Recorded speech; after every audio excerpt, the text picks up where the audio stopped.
انا ما خططتش، انا الناس هي اللي خططت لي.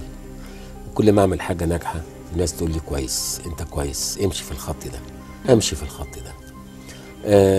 الاقي الناس مثلا يعني هي اللي حددت لي اجري، هي اللي بتقول لي خد كذا، انا عايزينك في الحته دي، بتقبل عليا في الموضوع ده، في الفيلم ده، في المسرحيه انا دي. زيكم بالظبط، ماشي جنب الحيط، راضي وقانع. الجمهور بيبص لعادل إمام في أدواره على إنه مش بيشوف نجم سينما، بيشوف عادل إمام شخص منه بالقميص العادي ده هو أبو ستساغ ومنطلون حاجة بسيطة وجزمة كاوتش، فبيحس فعلا إن ده إنسان زيه يعني مفيش النجومية بتاع زمان، البدل والحاجات دي.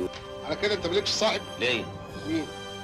صاحب دراعي وعم قرش. شخصية وكيل المحامي اللي عملتها فأنا وهو هي شخصية حاجة تانية خالص. راجل وكيل محامي يقول لك أقرع ونزهي، اللي هو يعني يبقى أقرع كده وفاكر نفسه ملك جمال العالم كله. حجة في الشؤون القانونية، ضليع في البنى. ده دور ولا الزعيم المشاغبين، رافض تماما. ده صغير يا أخي، صغير. كان القلاس ودخلت عليه كوبايه الميه لقيته خلصيخ دي خالص. عكس شخصية سرحان عبد البصير، شخصية سلبية جدا. الحمد لله والاسعار رخيصه قوي قوي قوي. انا اعتقد ان اول ممثل اتحكم عليه بالسجن، انا اتحكم عليا بالسجن 3 اشهر سجن، اولا في مسرحيه شاهد ما شافش حاجه. ولو اوريكي حيثيات التقديم للمحاكمه رقابه مقدماها، بتقول يقود الممثل عادل امام لعضو الميمنه في المحكمه مين؟ بيجن وهذا يعوق مسيره السلام.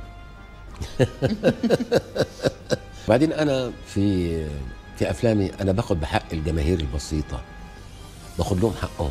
انا مدافع عن البسطاء، عن المهضومين، عن المحرومين، عن اللي مش قادرين يقولوا رايهم. انا بقول رايهم في افلام وبدافع عنهم دايما. انا بنحاز للبسطاء.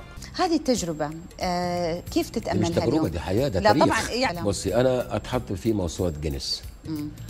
انا عملت يعني من اول ما عملت مدرسه مشاغبين الى الان ما همتش في المسرح، بشتغل ديلي كل يوم. كمان في الروايه نفسها تقعد 8 سنين، دي برضو شغلانه. لغايه النهارده كل ما اروح حته في اي بلد يقول يا شماتة أبلة طزفية. سبحان الله ان جمله تتعلم عند الناس مع عادل امام. نعم. لانه هو من الناس اللي بيحب ناسه قوي، طبعا بيحب ممثلينه قوي، ويحب يلمحهم، ويحب يضيف لهم. استاذي، انا بعتبره استاذي. مع شريف عرفة، مع وحيد حامد، الحقيقه قدرنا نعمل مواضيع جيده جدا، خاصه الاستاذ وحيد حامد كاتب موهوب، والاستاذ شريف عرفة مخرج كبير جدا، وانا ليا جماهيري. فالحقيقه قدرنا نعمل توليفه، لان الاستاذ شريف عرفة له لغه سينمائيه راقيه ظريفه نظيفه بتكنيك عالي، كذلك الاستاذ وحيد حامد فكره عالي واتفق مع فكري. انا الزعيم. عادل امام اسطوره برضه، مش هيكرر. عادل امام حلو، اجابه عقل. استاذ عادل فخر لكل المصريين وللفن المصري وللفن العربي بوجه عام. عادل امام هو النجم الاوحد والاول في مصر. نعم. النجم الاول هو الهرم الرابع في مصر. ده الاسطوره ده، ربنا يديله الصحه والعافيه. مش بس كده، عادل امام هو السد المنيع اللي واقف في سبيل استمرار مهنتنا. ومين اللي عمل العرض الخاص ده اساسا في مصر؟ عادل امام. هو من بدع هذه الفكره.